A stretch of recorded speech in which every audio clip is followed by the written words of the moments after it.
हाँ भी देखिए बच्चों, अब अपने जो बीएससी सेकेंड ईयर है ना, ठीक, उसकी बात करेंगे। BSc second year botany.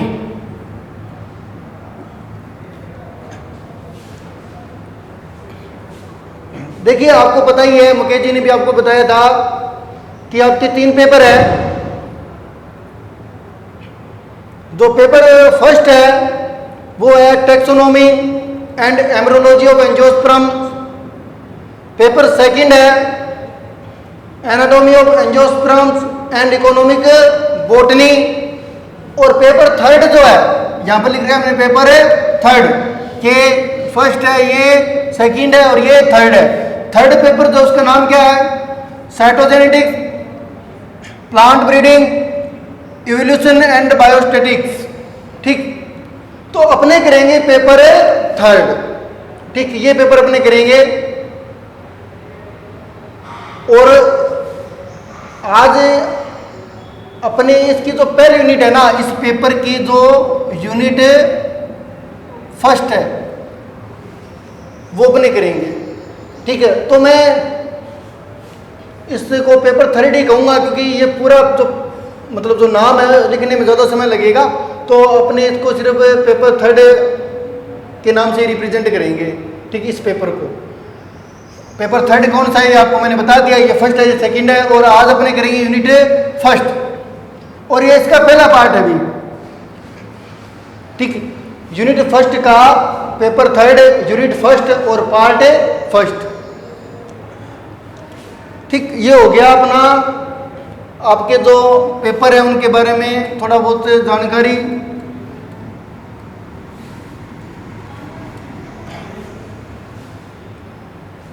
अब देखिए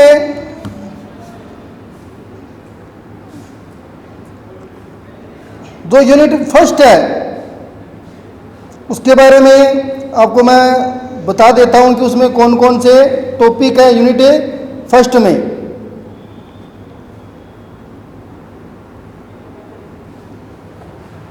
unit first, paper third, unit first. देखिए यहां पर यूनिट का कोई पर्टिकुलर नेम नहीं है। ठीक, बस दे रखा है यूनिट फर्स्ट। और इस यूनिट फर्स्ट में कौन कौन से टॉपिक अपने पढ़ेंगे वो अपने देखते हैं आपके सिलेबस के अकॉर्डिंग, जो आपके सिलेबस में दे रखे हैं यूनिट फर्स्ट में। तो पहला है concept of cell and cell theory, यानी मैं शॉर्ट में लिख देता हूं सेल बायो या साइटोलॉजी। ठीक, concept of cell and cell theory. फिर स्ट्रक्चर यानी कोशिका की संरचना, सेल वॉल, सेल मेम्ब्रेन, और जो सेल ऑर्गेनेलीज है, जो कोशिकांग है, उनके बारे में भी अपने देखेंगे। फिर है सेल डिवीजन, सेल डिवीजन। तो ये कुछ टॉपिक है जो अपने पढ़ेंगे। दोबारा मैं कंप्लीटली जो है यूनिट फर्स्ट उसको बता देता हूँ आपको। Concept of cell and cell theory, structure, composition and function of cell wall and cell membrane,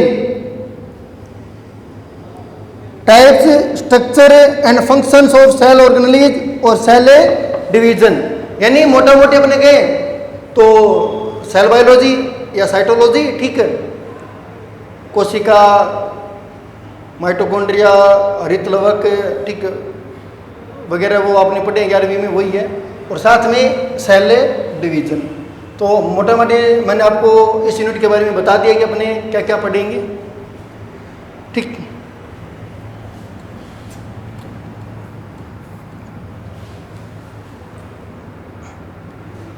तो बात करें अपने paper third BSc second year unit first और पार्ट फर्स्ट। देखिए आपको पता ही है कि मानव हो या विशाल वृक्ष, इन सभी जटिल जीवों का संपूर्ण शरीर कोशिकाओं से बना है। कोई भी जीव है,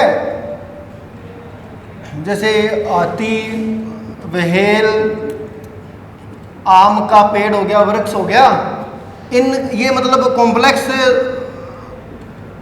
होते हैं, मतलब इनकी जो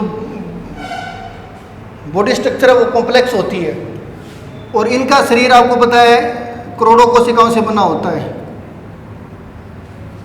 तो जो कॉम्प्लेक्स जीव है, कॉम्प्लेक्स ऑर्गेनिजम्स है, ठीक, जो साइज में बड़े हैं, ठीक, उनका शरीर करोड़ों कोशिकाओं से बना होता है। देखिए, प्राणियों एवं पादपों की सभी जैविक क्रियाएं कोशिकाओं द्वारा संचालित की जाती है, आपको पता ही है। कोशिका ही जीवन की प्राथमिक संरचना है। विभिन्न कार्यों को संपादित करने हेतु कोशिकाएं आकारिक रूप से एक दूसरे से भिन्न हो जाती है। ये इंपॉर्टेंट है भी। भिन्न कार्यों को करने हेतु कोशिकाएं आकारिक रूप से एक दूसरे से भिन्न हो जाती है। जैसे आपने पढ़ा होगा, कुछ प्लांट कोशिकाएं ऐसी होती है गोलाकार, कुछ प्लांट कोशिकाएं ऐसी होती है, कुछ प्लांट कोशिकाएं ऐसी होती है, यानी कोशिकाओं की आकारिकी अलग अलग है। ऐसा क्यों होता है कि कोशिकाएं अलग अलग काम करती है, तो उसके अकॉर्डिंग कोशिका की आकारिकी का निर्धारण होता है। एनिमल की बात करें तो नर्व सेल अलग होती है, आपको पता ही है, ठीक। जो नर्व सेल है वो दीर्घित होती है। इसके अलावा घनाकार कोशिकाएं, स्तंभाकार कोशिकाएं, ये भी आपने पढ़ी है एनिमल या ह्यूमन में। तो जो कोशिकाएं हैं उनकी आकारिकी अलग अलग होती है, क्योंकि जो कोशिकाएं उनका अपना एक काम होता है, एक विशिष्ट काम होता है, और विशिष्ट काम को संपादित करने के लिए, अच्छे से संपादित करने के लिए, ठीक, उसकी एक विशिष्ट आकारिकी भी होती है। तो ये सिंपल सी बात है।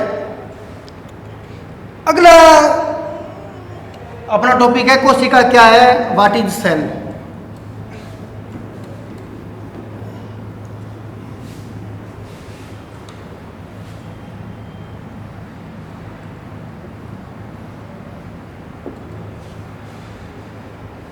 देखिए, कोशिका शरीर की संरचनात्मक और क्रियात्मक इकाई है, ये आपको पता ही है। Structural and functional unit of the body, structural and functional unit of the body, ठीक। जीवों का शरीर एक ही कोशिका अथवा अनेक कोशिकाओं से मिलकर बना होता है, ये आपको पता ही है। जैसे अमीबा है, युगलिना है, क्लोरेला है, ठीक, पैरामीशियम है, एटसेट्रा। ये जो जीव है इनका शरीर एक ही कोशिका से मिलकर, एक ही कोशिका से बना है, एक ही कोशिका से बना है, तो इनको क्या कहते हैं अपने, यूनिसेलुलर, ठीक। और बहुत सारे जीव ऐसे हैं जिनका शरीर बहुत सारी कोशिकाओं से मिलकर बना होता है, ठीक। बहुत सारे एग्जांपल है, जैसे अपने ह्यूमन ले लें, ह्यूमन इंसेक्ट, ठीक है। और ये जो प्लांट है, ये सारे क्या है, इनका शरीर बहुत सारी कोशिकाओं से मिलकर बना है, लाखों करोड़ों कोशिकाओं से। तो ये क्या हो गया, मल्टी सेलुलर, ठीक है। तो इस तरह एक कोशिकीय और बहुकोशिकीय जीव होते हैं, ये सिंपल सा है, आपने पढ़ा ही है। अगला टॉपिक अपना कोशिका की खोज, डिस्कवरी ऑफ सेल।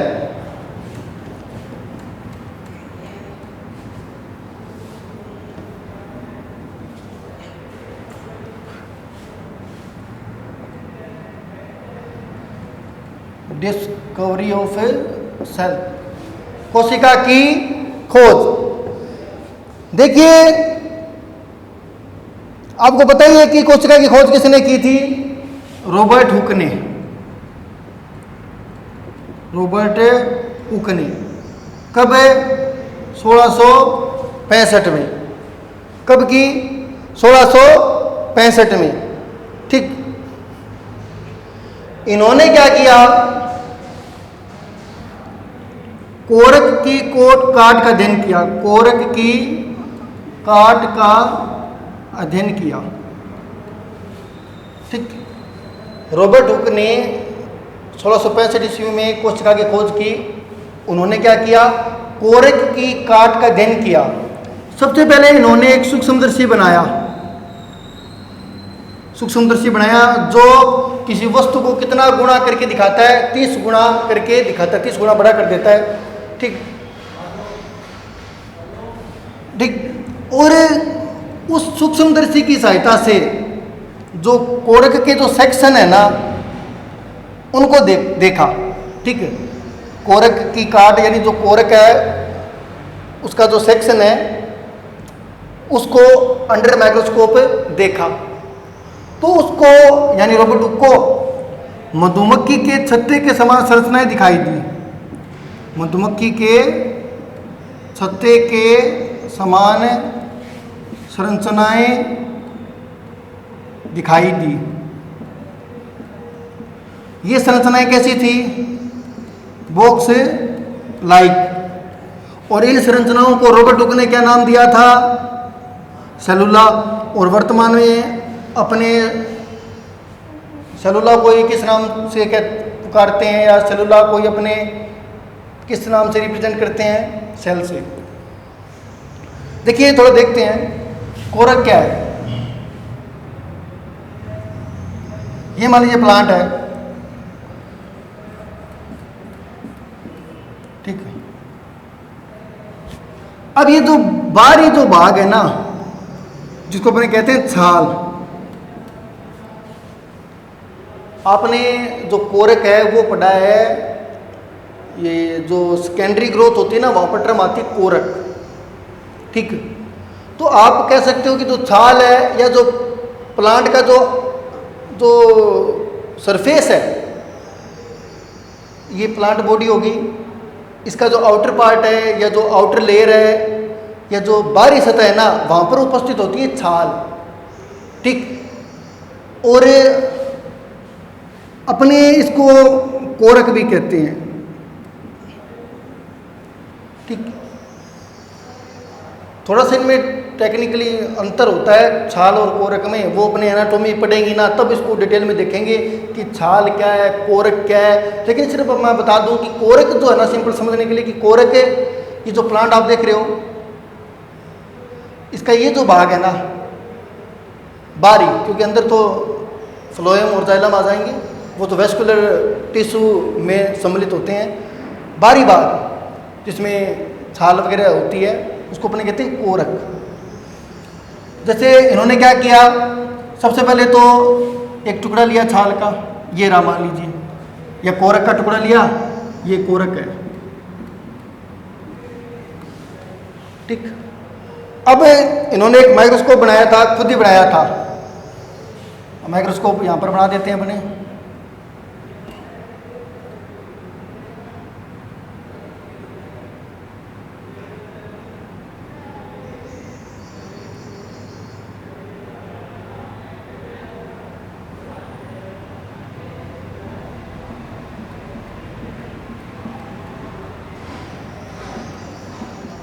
ये मान लीजिए माइक्रोस्कोप है। अब इस कोरक को अंडर माइक्रोस्कोप रखा और यहां से देखा तो ये जो कोरक है ना, ये इस तरह दिखाई दिया।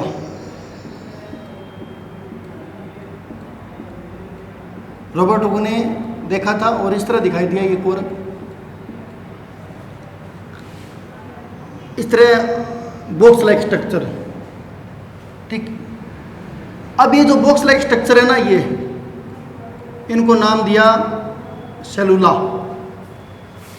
ठीक। और वर्तमान में अपने इसको क्या कहते हैं? सेल कहते हैं। ठीक। अब देखिए, क्योंकि ये जो कोरक है ना, ये डेड पार्ट है। कैसा पार्ट है? Dead part. तो रॉबर्ट हुक ने एक्चुअल में जीवित कोशिकाएं नहीं देखी थी, डेड सेल्स देखी थी। रॉबर्ट हुक ने कैसी सेल्स देखी थी? Dead cells.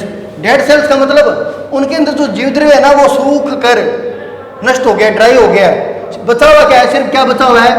Cell wall. यानी उसने एक्चुअल में सेल वाल को ही ऑब्जर्व किया था, सेल वाल को ही देखा था, उसके अंदर कुछ नहीं था, खाली था, जीवद्रव्य नष्ट हो चुका था। तो ये है रॉबर्ट हुक के बारे में। ठीक, मैंने आपको कोरक बता दिया, उसके द्वारा माइक्रोस्कोप बनाया गया जो 30 गुना बड़ा करके दिखाता है किसी भी ऑब्जेक्ट को। फिर कोरक की जब काट का अध्ययन किया गया तो उसको मधुमक्खी के छत्ते के समान बॉक्स लाइक संरचनाएं दिखाई दी, जिनको सेलुला का और वर्तमान में आप या हम इसे सेल के नाम से जानते हैं। ये मैंने आपको बता ही दिया कि रॉबर्ट हुक ने सबसे पहले कोशिका को देखा था और उसने जीवित कोशिकाओं को नहीं देखा, जीवित सेल्स नहीं खोजी गई थी रॉबर्ट हुक द्वारा। ठीक है, उसने कोशिका को देखा था और कोशिका की खोज का श्रेय भी रॉबर्ट हुक को जाता है, लेकिन वो कोशिकाएं कैसी थी? मृत थी, डेड थी।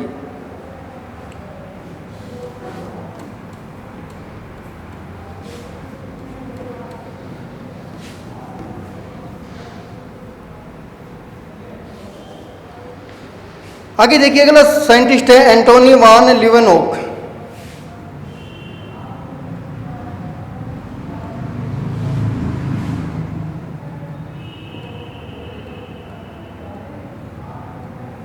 एंटोनी वान लीवेनहोक, एंटोनी वान लीवेनहोक। इन्होंने 1674 में सर्वप्रथम जीवित कोशिकाओं को देखा।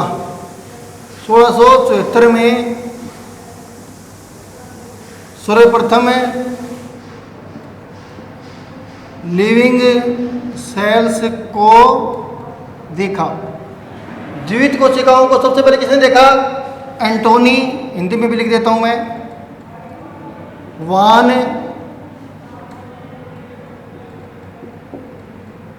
लीवेनहोक ने 1674 में सर्वप्रथम जीवित कोशिकाओं को देखा। उन्होंने स्वनिर्मित सूक्ष्मदर्शी द्वारा, यानी उन्होंने एक सूक्ष्मदर्शी बनाया था, खुद ही बनाया था सूक्ष्मदर्शी। स्वनिर्मित सूक्ष्मदर्शी द्वारा बैक्टीरिया, प्रोटोजोआ, शुक्राणु एवं लाल रुधिर कोशिकाओं को देखा। बैक्टीरिया, प्रोटोजोआ, आरबीसी और स्पर्म्स, इनको देखा स्वनिर्मित सूक्ष्मदर्शी द्वारा। ठीक, तो ये हो गया। आगे देखिए, अगला टॉपिक है सेल थ्योरी। तो जीवित कोशिकाओं को देखने का श्रेय किसे है? लीवेनहोक को, एंटोनी वान लीवेनहोक को। अगला है तो अपना जो टॉपिक अगला हुआ है सेल थ्योरी। सेल थ्योरी, कोशिका सिद्धांत। देखिए, एम.आई. स्लीडेन, एम.आई. स्लीडेन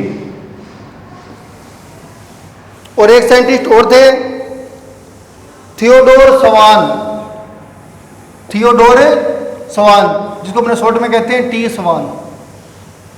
ये दो साइंटिस्ट है अभी। ठीक, ये तो वनस्पति या बोटनिस्ट थे, आप ऐसे लिख दो, और ये जूलॉजिस्ट थे। एम.आई. स्लीडेन ये बोटनिस्ट थे, यानी पादप विज्ञान, ठीक है, शास्त्री, और ये जूलॉजिस्ट थे या जंतु विज्ञान शास्त्री या जंतुवेता। ठीक, इंग्लिश में अपन यूज करते हैं। एम.आई. स्लीडेन बोटनिस्ट थे और टी स्वान जूलॉजिस्ट थे। ये किस पर काम कर रहे थे? राम जी बताइए, ये किस पर अध्ययन कर रहे थे? प्लांट पर, और ये एनिमल पर, प्लांट और एनिमल। ठीक, इन्होंने अपना काम किया 1838 में और इन्होंने काम किया 1839 में। स्वीडन ने 1838 में, स्वान ने 1839 में। देखिए ये कोई दोनों भाई नहीं है या ये कोई कोवर्कर नहीं है, ऐसे नहीं कि ये साथ काम कर रहे थे, दोनों ही इंडिपेंडेंट काम कर रहे थे, दोनों स्वतंत्र रूप से अपना अपना काम कर रहे थे। ये प्लांट पर रिसर्च कर रहे थे, ये एनिमल पर। अब क्या है, दोनों ने कुछ बातें बताई जिसको अपने कहते हैं सेल थ्योरी के नाम से, सेल थ्योरी। जो कोशिका सिद्धांत है ना, उसमें कुछ बातें हैं, वो बातें इंडिपेंडेंटली इनके द्वारा बताई गई थी। मतलब ये दोनों इंडिपेंडेंट काम कर रहे थे। स्वीडन ने कुछ बातें बताई, ठीक, कोशिका के बारे में या कोशिका से रिलेटेड, जिसको अपने कोशिका सिद्धांत के नाम से जानते हैं। इसी प्रकार इन्होंने भी कुछ बातें बताई। अब दोनों की बातें सेम थी, जो इन्होंने बताया वही इन्होंने बताया। और दोनों जर्मन के थे भी, जर्मनी के, दोनों जर्मन साइंटिस्ट थे, जर्मनी के थे।